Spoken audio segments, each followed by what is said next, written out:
So I get asked frequently on a daily basis, how do you have the confidence to take a trade? How do you have the confidence to hold a trade? How do you have the courage? Or how do you, like everything, all of these questions, how do I have the confidence to do? Well, the first reason on why I have the confidence to take a trade is because I have a proofed trading system that I have tested for over the past 3 years, and no matter what, I stick to my rules. I know that if I see a trend line rejection, structure, EMA, trend, and then fib, that's my trade, and that's it. Every single time I take a trade, I have fully accepted the risk. Within this stop loss, whatever the case that I have risked in here, I am 100% okay with it. If it hits stop loss immediately, I am okay with it. That's why I risk that certain amount. I have seen this time and time again, not only back testing, but live testing. I have so much data. If you go out now, let's say you go now to whatever pair it is you like to trade, and you go to the daily candlestick, and from the day of this recording, you go back 3.5, almost 4 years now, you see every single daily candlestick. I have lived through that. I have watched every single 4-hour, 1-hour tick to where price is now. So I am confident in my next trade because I have seen it time and time again. I am 100% okay with whatever happens next. If the trade immediately hits my stop loss or immediately hits my take profit, whatever, I am 100% okay with it, clearly because I have taken the trade. I will not take a trade if I'm not okay with the outcome, because then I am now emotionally attached to the trade. So those are the main things on how you are confident and have the courage to take the trade. I would go back, write them down, do whatever it is you have to, but every single time I take a trade, I ask myself, does this trade meet my rules? Whatever the rules is, if you trade impulsive, is this an impulsive trade? Yes or no? Have I fully accepted the risk? Can I take this trade and completely go to sleep and wake up 100% okay with what happens? If I lost, if I'm at break even, are you okay with what happened? Have you seen this before? Are you taking this because you're bored? Are you taking this because you haven't taken a trade in the past 3-4 days? Are you taking this because you just want to be involved? And what is your why behind this trade? Why? Why are you taking this trade? Are you taking this trade because it met your rules? Or are you taking this trade just because you want to feel involved? I feel like that is the most important one.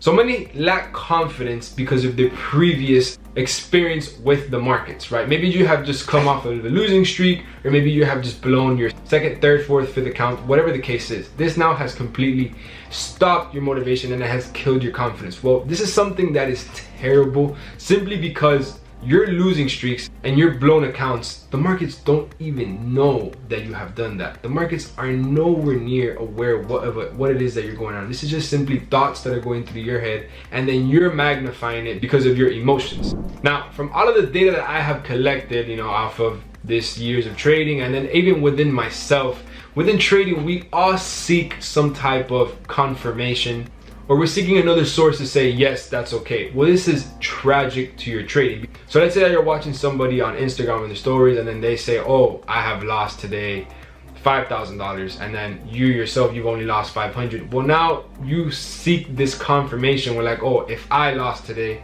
it's okay because X person lost along with me. So now you feel better about yourself. Now you're like, oh, I'm not the only one that lost today. Because you feel the sense that you're not alone. You're in this with somebody else, whether for the good or for the bad. But this is very damaging because it falls back into you comparing yourself to others. Now you're relying on that person's confirmation, whether it's good or bad, for you to seek your emotional aspects of whatever the trade has the outcome in. This is why this is very essential to you having your trading plan. If your trading plan says you take a trade at this session with this confirmation, that's what you do, and that's it.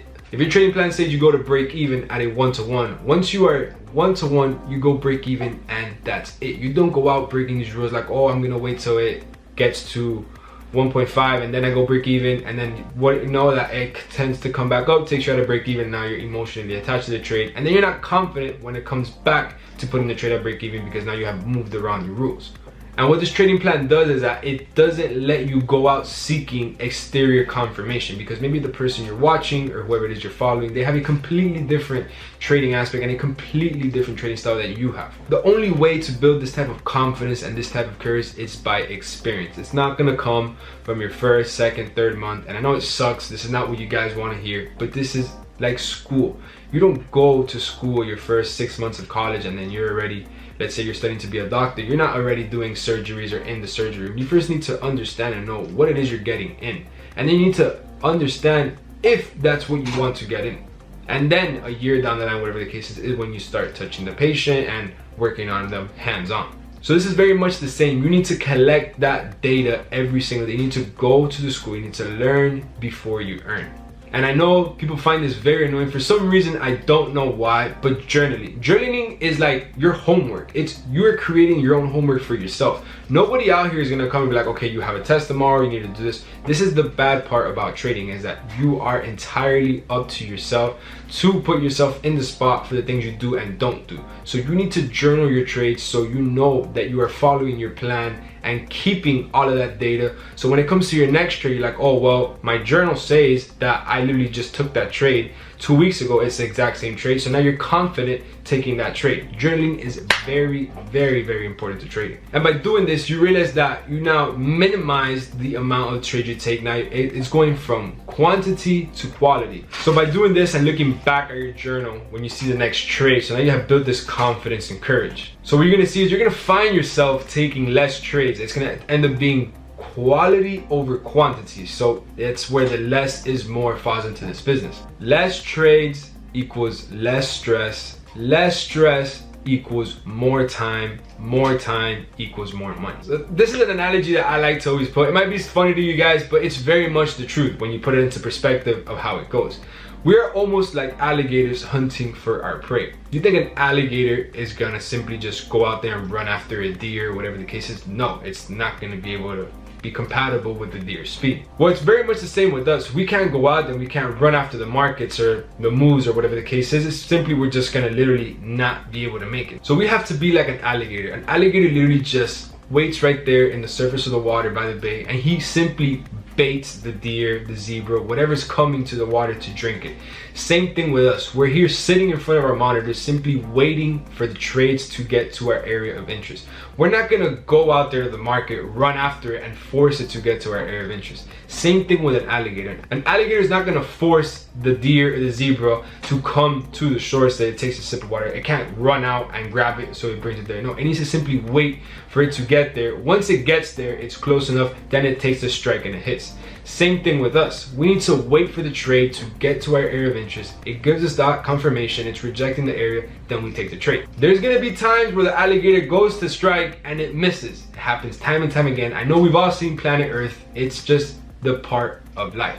Same thing, the trade's gonna get to our area of interest, it's gonna be a beautiful rejection, and it's gonna be a loser. That's why you need to have accepted the risk within the stop loss area. So if the deer runs away, let's say the alligator misses, whatever the case is, that's fine. What does the alligator do? Just simply go right back into the water, move to a different spot, and wait for the next deer. He knows he cannot run after the deer because it's pointless. It's just not gonna happen. Same thing with us. When we lose a trade, we need to just be like, all right, cool. We'll wait for the next trade to come to our next area of interest, and that's it. We simply wait in front of our monitors, same way how the alligator waits in the water. And you think that the alligator goes 2-3 days without eating because there's just simply no deer coming to get to the water. You think he's gonna go ahead and change the strategy and start running after the deer? No, he's simply gonna stick to his plan, which is wait for the deer to get near the water, and then he strikes when it gets there.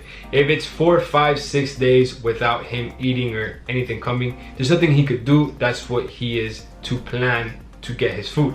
Same thing with us. If our plan is to wait for all time frames to be in sync, waiting for rejection from support, EMA, FIB, everything that I put in my YouTube videos and the learn, then you simply just need to wait for that. Nobody's gonna judge the alligator when he has gotten the deer inside the water. It's that simple. Nobody's gonna judge you after waiting 3-4 days and then you get those massive swing trade moves by simply sticking to your plan. Nobody's gonna judge you once you get to that point. Now this is something very key.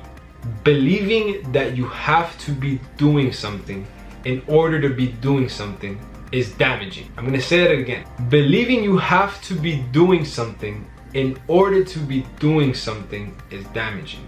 Does that make sense? Just put that into perspective.